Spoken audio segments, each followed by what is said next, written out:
श्याम सुंदर से मिलने के लिए श्री राधा रानी कुरुक्षेत्र गई। सामने श्याम सुंदर अपना सर झुकाए, मुकुट झुकाए बैठे थे। श्री राधा ने पूछा, हे श्याम सुंदर, तुम्हारी आंखों में आंसू क्यों? तुम मेरे प्राण हो, प्रियतम हो, मैं तुम्हारी आंखों में अश्रु देख नहीं सकती, ये विषाद क्यों? कृष्ण ने नेत्र झुका के कहा, हे राधा,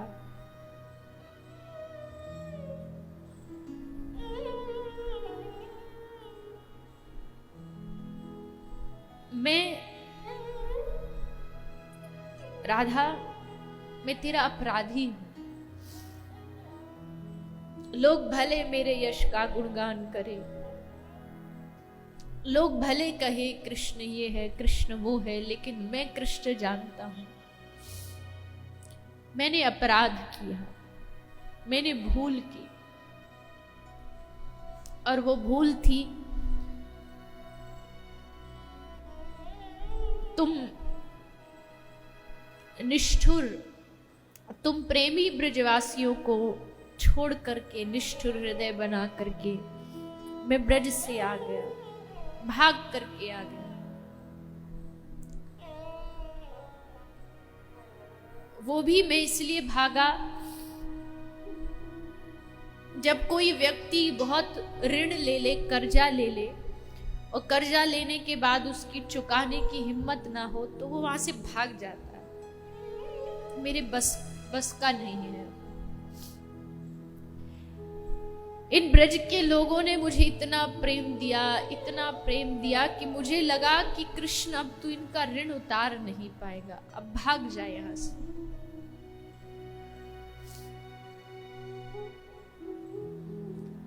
ब्रज के विरही लोग बेचारे,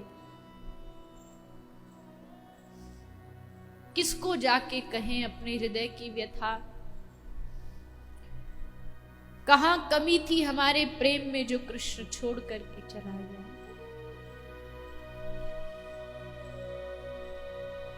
सुबह होती थी तो कृष्ण का दर्शन करके, रात होती थी तो कृष्ण को देख के, अजी नींद भी आती थी तो भी सपने में कृष्ण ही कृष्ण चलता था। पर उसने एक बार न सोचा, सबको छोड़ चला गया।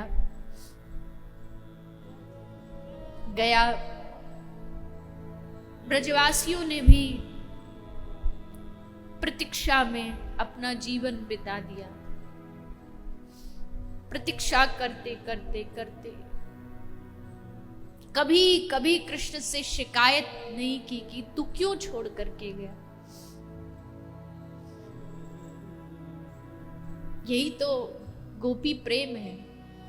लेकिन आज कृष्ण कह रहे हैं, हे राधा, मैंने अपराध किया, मुझे क्षमा कर दे। राधा रानी कहती है, नहीं नहीं श्याम सुंदर, आप ऐसा मत कहो, हमारे प्रेम को कलंक लग जाएगा अगर हमारे कारण तुम्हारी आंख से एक बूंद आंसू भी गिरे, तो कभी भी हम गोपियां, हम ब्रज के लोग जी नहीं पाएंगे। अभी कम से कम तसल्ली तो रहती है कि हाँ, जहां कृष्ण है सुखी है। हमें पता है हम ब्रजवासी तुम्हें क्या दे पाए, सूखी रोटी, कभी कोई अच्छा व्यंजन भोजन दे नहीं पाए, कोई व्यवस्था तुम्हें दे नहीं पाए। यहां देखो कितना सम्मान है तुम्हारा, अंगरक्षक तुम्हारे आगे पीछे घूमते हैं, जय जयकार होती है तुम्हारी। ये देख के बड़ा हृदय प्रसन्न हो गया कि तू जहां है खुश है। कृष्ण कहते हैं, राधे, इस द्वारिका में सब कुछ है। इस द्वारिका में सोने का महल है। इस द्वारिका में अंगरक्षक है, दास है, दासियां हैं, मेरा परिवार है, खानदान है, मुझे प्रणाम करने वाले लोग हैं।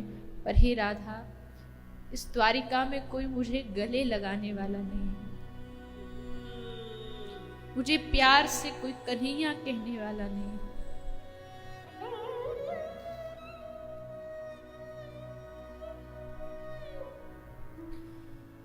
ये पूरा सुख झूठा है, सिर्फ दिखावे का सुख है। इसमें कहीं प्रेम नहीं। बाहर से दिखने में बहुत अच्छा है, लेकिन भीतर से खाली है। क्योंकि जहां प्रेम नहीं वहां क्या रस। और इस कन्हैया ने तो जीवन में बस प्रेम करना सीखा था। तुम ब्रजवासियों ने मुझे प्रेम करना सिखाया, लेकिन हे श्री राधे, तुम कुरुक्षेत्र तक तो आ गई हो, एक कृपा और कर दो, तुम द्वारिका चलो मेरे साथ। उस द्वारिका की धरती को भी पवित्र कर दो, एक बार अपने चरण वहां रखो और उसे पवित्र कर दो। राधा रानी रो पड़ी। नहीं श्याम सुंदर, जब मुझे पता लगा कि मुझे कुरुक्षेत्र जाना है, सारा ब्रज नाच उठा कि हम कन्हैया से मिलेंगे। 100 वर्ष बाद एक बार अपने कृष्ण की एक झलक देखेंगे। लेकिन जानते हो कृष्ण, मैं मन ही मन बहुत दुखी हो गई। मैं अपना दुख कैसे व्यक्त करती ब्रजवासियों को। सब गोपियां कहती, अरे श्री राधे, कितने वर्षों बाद कृष्ण से मिलन हो रहा है और तुम खुश नहीं हो। हर एक प्रेमी का क्या मन होता है कि अपने प्रेमास्पद से, अपने प्रियतम से एक बार मिल ले, एक झलक पा ले। पर जानते हो मैं खुश क्यों नहीं हुई? मैं खुश इसलिए नहीं हुई क्योंकि मुझे पता लगा कि मुझे कुरुक्षेत्र जाना पड़ेगा, और कुरुक्षेत्र जाना पड़ेगा तो मुझे अपना ब्रज छोड़ना पड़ेगा। और हे श्याम सुंदर, तुम जानते हो वो ब्रज जो है ना, वो मेरा हृदय है, मेरा प्राण है। मैं बस यही सोचती रही कि मैं कैसे जा पाऊंगी। और हे श्याम सुंदर देखो, आज तुम भी हो, मैं भी हूं, प्रेम की बातें भी हैं, लेकिन वो सुख नहीं है, वो आनंद नहीं है। जानते हो क्यों? क्योंकि हमारा ब्रज नहीं है, यहाँ हमारी ब्रज की धरती नहीं है। इसीलिए वो मिलन हो करके भी वो प्रेम नहीं, वो आनंद नहीं। सोच के देखिए, मिल रहे हैं राधा कृष्ण, लेकिन ब्रज की धरती नहीं है तो रस नहीं है। ये इस ब्रज की महिमा है। मैं अपना पूरा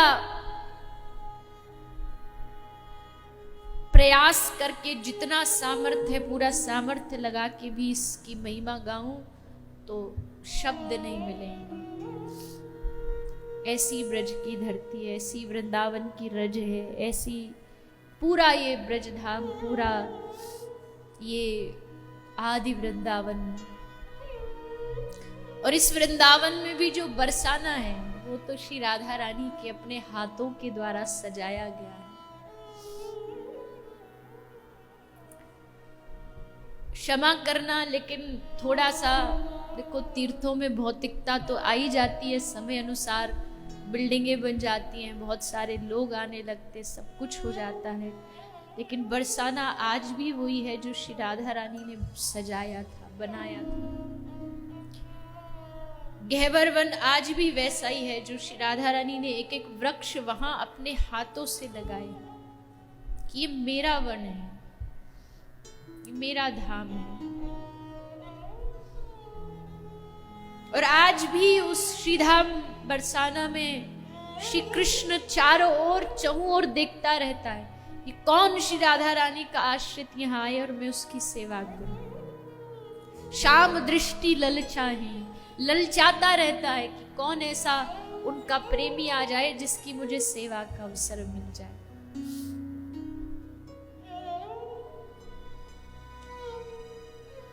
एक बाबा जी बरसाना में रहते थे, श्री जी के महल पर गए, जाकर के श्री राधा रानी का नाम संकीर्तन चल रहा था तो ऐसे भाव में डूब गए कि पूरा दिन नाचे। शरीर इतना नहीं था पर फिर भी पूरा दिन नाचे। शाम को कुटिया पर गए तो एक बालक आया, उसने आके कहा कि बाबा जी आप खूब नृत्य किए, आज थक गए होगे तो गुसाई जी ने, मैं गुसाई जी का नौकर हूँ, गुसाई जी ने मुझे भेजा कि जाकर के बाबा के पांव दबाया, बाबा थक गया होगा तो लाओ आपके चरण दबा देता हूँ। उसे चरण दबाए, बाबा की थकान उतरी। अगले दिन बाबा गए, गोसाई जी से कहा गोसाई जी आपका बहुत बहुत धन्यवाद, आपने अपना चाकर दास भेज दिया अपना बालक कि मेरे चरण दबा दे तो मेरी थकान उतर गई। तो गोसाई जी हंसने लगे, काय का चाकर काय का नौकर, अरे बाबा वो नौकर मेरा नहीं था, वो चाकर मेरा नहीं था, वो चाकर तो स्वयं श्री राधा रानी का चाकर था। वो स्वयं जो श्याम सुंदर राधा रानी का चाकर है वो आकर के तुम्हारे चरण दबा के चला गया। उसे लगा कि मेरी श्री राधा रानी के सामने बाबा नृत्य किए थक गए होंगे तो श्याम सुंदर जा जा करके ऐसे श्री राधा रानी के जो आश्रित होते उनकी सेवा में लग जाते हैं। ऐसा ये धाम है श्री राधा रानी का, निज धाम। पर उस धाम से प्रेम तभी होगा जब प्रेमियों का संग करोगे, वो करा देंगे तुम्हें उससे प्रेम, न चाह करके भी जबरन तुम्हारा उससे ऐसा रिश्ता जोड़ देंगे कि तुम लाख कोशिश करो कि सारी दुनिया में ही भगवान है, कोई अकेले उसी जगह थोड़ी है। कितना भी तुम प्रवचन दे लो इस बात का, लेकिन जब प्रेमी तुम्हें उस धाम का रंग लगवाएंगे ना तो तुम ये नहीं कह पाओगे कि सब जगह एक ही है। एक जगह मानते हैं हम, लेकिन धाम में जो रस है स्वयं राधा रानी कह रही हैं वो वहां नहीं मिला उन्हें जो इस धाम में मिला। इसलिए श्री कृष्ण ने इस धाम को चुना आने के लिए। एक बार अर्जुन ने पूछा कृष्ण से, और जरा अकड़ से पूछा, आदि पुराण की कथा है, अकड़ से पूछा थोड़ा सा कि आप ये गोपियों की बड़ी प्रशंसा करते रहते हो। तो श्री कृष्ण ने बड़े क्रोध में आके अर्जुन को कहा, निजांगमपि या गोप्यो ममेति समुपासते ताभ्यः परम न मे पार्थ निगूढ़ प्रेम भाजनम। खबरदार अगर तुमने गोपी के बारे में कुछ कहा तो अरे पार्थ, अरे अर्जुन, तू गोपी की चरण धूल लेने के भी योग्य नहीं है। श्री कृष्ण ने अर्जुन को कहा है।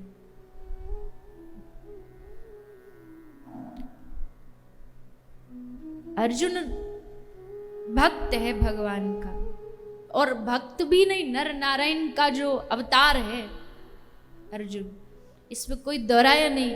लेकिन कृष्ण कह रहे खबरदार अगर तूने गोपियों के बारे में बोला तो तू उसका अधिकारी है ही नहीं, तेरा अधिकार नहीं है।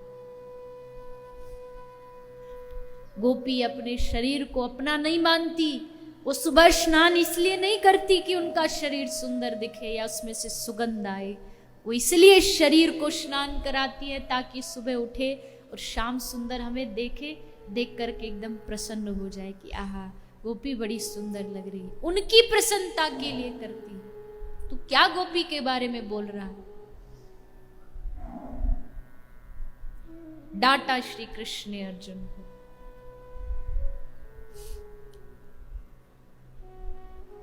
हम उन गोपियों की परंपरा का निर्वहन करते हैं जो श्री कृष्ण जिनके विरुद्ध एक लफ्ज नहीं सुन सकते। फिर लोग कहते हैं कि आप कथा में ये सब क्यों बोलती हो, ये सब गोपी ओपी की इतनी बातें क्यों करती हो, कृष्ण अर्जुन की गाथा बताओ, युद्ध की गाथा बताओ। अरे तुम बताओ, तुमको किसने रोका है? स्वतंत्र भारत है, तुमको जो करना है करो।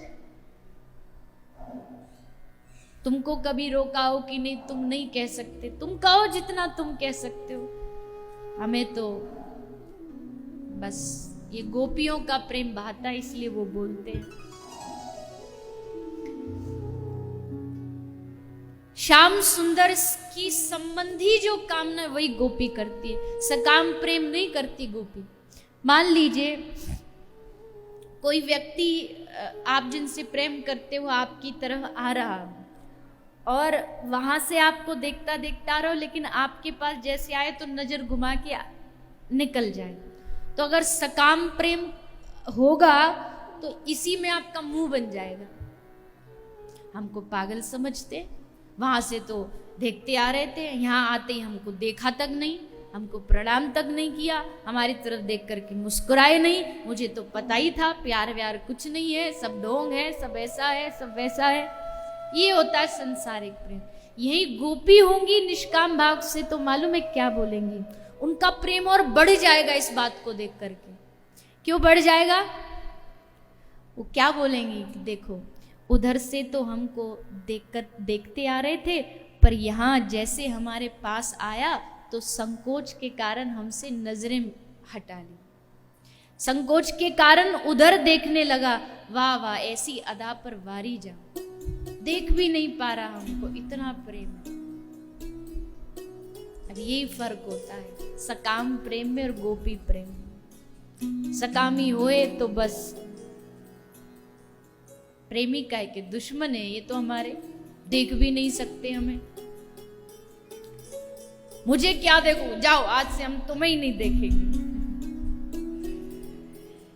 लेकिन गोपी इसमें खुश हो जाए, कृत्य कृत्य हो जाएगी, इसी भाव को अपने हृदय में बिठा ले कि आहा देखो कितना कितना संकोच करते प्रेम करने में कि नजरें घुमा ली, देख नहीं पाए। तो ये है हमारे ब्रज की परंपरा। इस परंपरा में अगर हमें भगवान ने जोड़ा है, डुबाए, तो क्यों हम इससे भटके, क्यों जाए हम दूसरी ओर, क्यों जाए हम युद्ध भूमि की ओर, जब हमारी इस ब्रज की धरती पर श्री कृष्ण की लीलाओं की अद्भुत रस चर्चा है, तो क्यों जाए हम उस ओर।